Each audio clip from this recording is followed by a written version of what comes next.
Subscribe now. EU debates. To repeat myself on this, but the transmission protection instrument has really been conceived in order to make sure that we transmit monetary policy throughout the entire euro area. And it is predicated on a judgment by the Governing Council. It will take into account this sort of three steps approach that I have just mentioned: assessment of the risk of fragmentation, second, the evaluation of the eligibility criteria, and third, what I call the proportionality yardstick that we apply to any use of any tools. And obviously, this decision to activate the TPI, provided these three steps are validated in the mechanism, will depend on the severity of the risk, and will also depend on the success of the operation. So it is not an instrument that is intended for an endless period of time. And it may well be, depending on the severity, depending on the success, that the use of TPI is discontinued, either because it has been completely successful or because it has not been operative and the diagnosis that was initially concluded by the Governing Council was misguided and requires the use of another tool.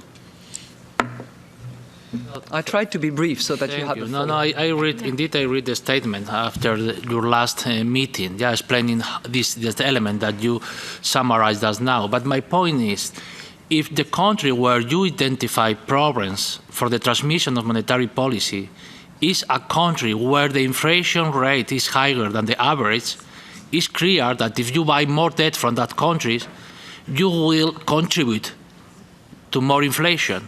So in the design of the instrument, there is a clear trade-off between inflation and fragmentation, because the contest to implement this tool is completely different from the contest in the pandemic crisis, where we faced a deflation risk. Now we are in an inflation risk.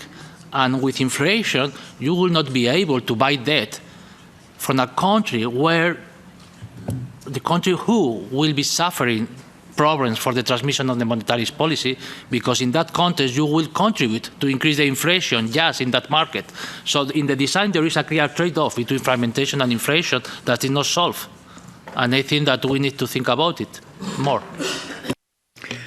Well, in any decision to implement the TPI, we will take into account the macroeconomic situation and the actual inflation situation, as well as the inflation outlook, in order to properly design the use of TPI, the volume of purchases that would take place, in order to address something that is not in the ordinary course of business, because it is disorderly, because it is unwarranted, because it's a market dynamics that has to be stopped. So I think the length and the volume will actually address the issue that you're referring to. Thank you very much.